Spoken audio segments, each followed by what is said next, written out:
Today's topic, does anybody still race 10/10ths these days? And let me tell you how we got to this question for today.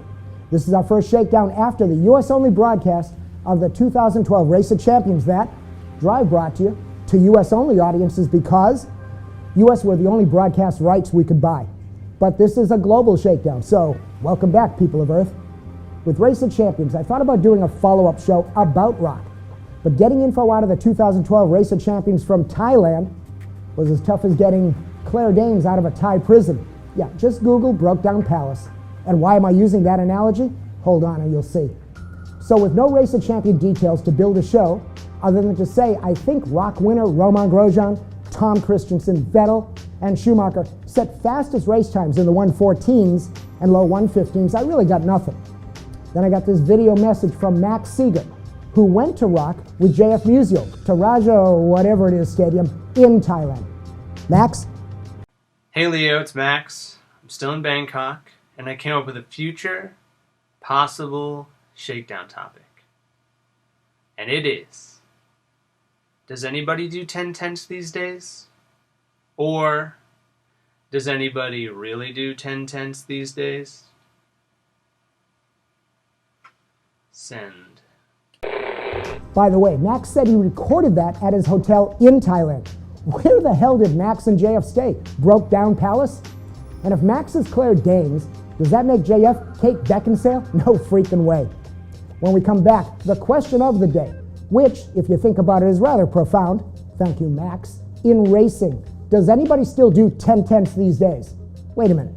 Max is a drug mule? Really?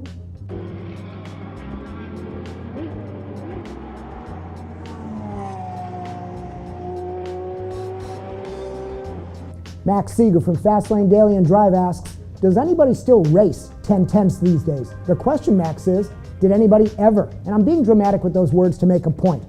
But if you think about how racing works, there are more than a few situations where 10/10ths isn't what's going on in racing. So while some of you guys still think to win you got to drive it like you stole it or beat on the car to go fast, here we go with driving 10/10ths and not. Some examples. First, simple explanation of the term 10/10ths is A, it's all relative. 10/10ths is 100% flat out, trying to do all you and the car can do. 7/10ths is less, but it doesn't mean 70% throttle or some metric like that. It does suggest that I've left some margin in my speed capacity of myself and the car. So let's start with a few examples of where going 10/10ths is not happening in racing, and I'm going to start with NASCAR. No, it's not an easy snark. It's just the starting point that I think about. It's most obvious because when I look at any long-distance race, especially the big ovals like NASCAR Daytona and Talladega, where they always talk about the big one, the multi-car crash, as an inevitable part of the race, you'll find guys like Tony Stewart and even Kyle Busch. They'll slide to the back of the field early in the race, they'll cruise around, certainly not going 10/10ths, waiting for the racing talent gene pool to weed itself out. Then they'll hunker down, get up on the wheel, flatten the throttle, and go fast. Go get it, go 10/10ths. Oh, and you effete Euros? DRS your nose out of that up-in-the-air position and remind yourself this about Formula One.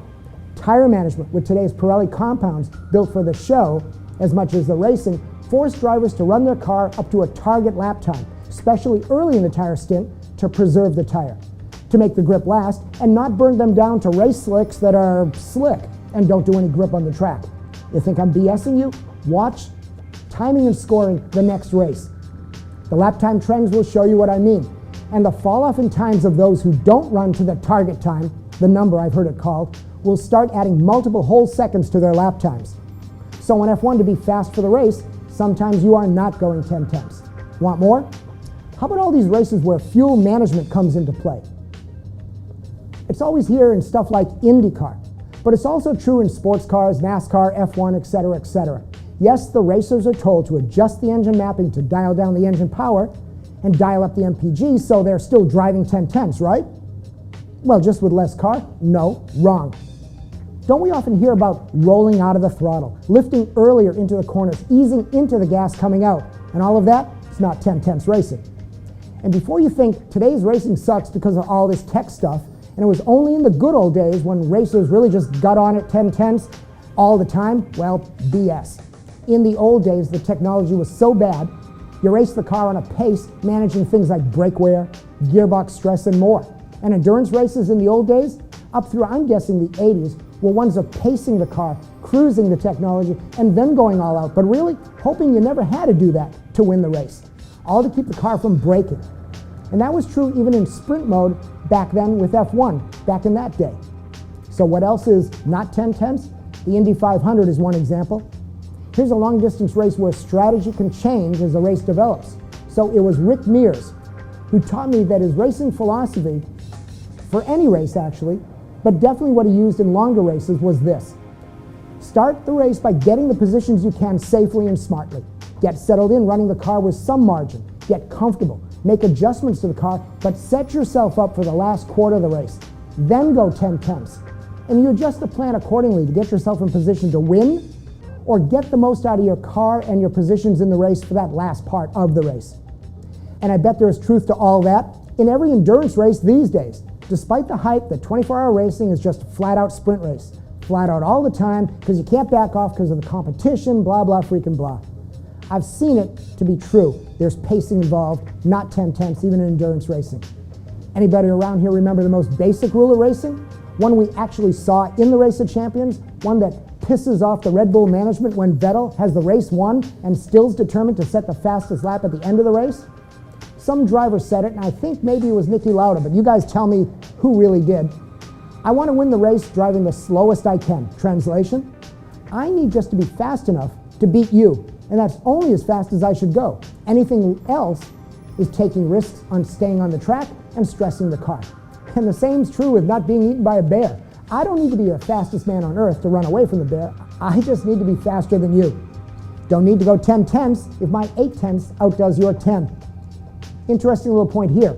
You want to watch 10/10ths racing? It's the cars chasing the leader. It's the racers setting up to get the next car in front to make a pass. Here's where flat-out, all-out 10/10ths racing is happening. Where else are racers not racing 10/10ths? How about bad weather? Or how about morning warm-up? Crash there, and you are officially the team's idiot. How about in testing?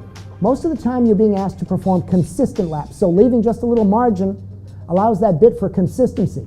Eventually in the test session, it will be full go time to see what we've learned, and that's when the wick is lit, and 10/10ths driving is all about it. Other not 10/10ths situations, and I'm asking as much as preaching here, how about in rally? If you're running to a time, are you 10/10ths or are you managing your pace no matter how fast it is? And drifting. In competition, it seems to be about car position, car control, and that seems to suggest having something in reserve to manage the mayhem of drifting. Going 10/10ths, it does come down to this. To be good in racing, let alone great, you have to be able to drive 10/10ths, to race 10/10ths, to have that skill and to be able to call upon it at will when you need it. Racing is all about management of time, the situation, strategy, the car, conditions of the car, the competition's pace, and so on. To do all that, sometimes you have to drive below 10/10ths. But that makes the signature parts of racing so awesome. The second place car chasing down the leader as the laps wind down. The racer ripping through the field after making a mistake to reclaim as many positions as possible. The golden lap of a qualifying session in a do-or-die situation to get that P1. 10/10ths is out there always. It's just not always necessary to be a race winner. To end, let's build a list of drivers you think embody 10/10ths racing. To start, I'm picking two from the current group of racers, but you can pick any generation, any racing style. My choices, Lewis Hamilton and Alan McNish. Those are the two that come to mind. Now it's your turn. Thanks for listening.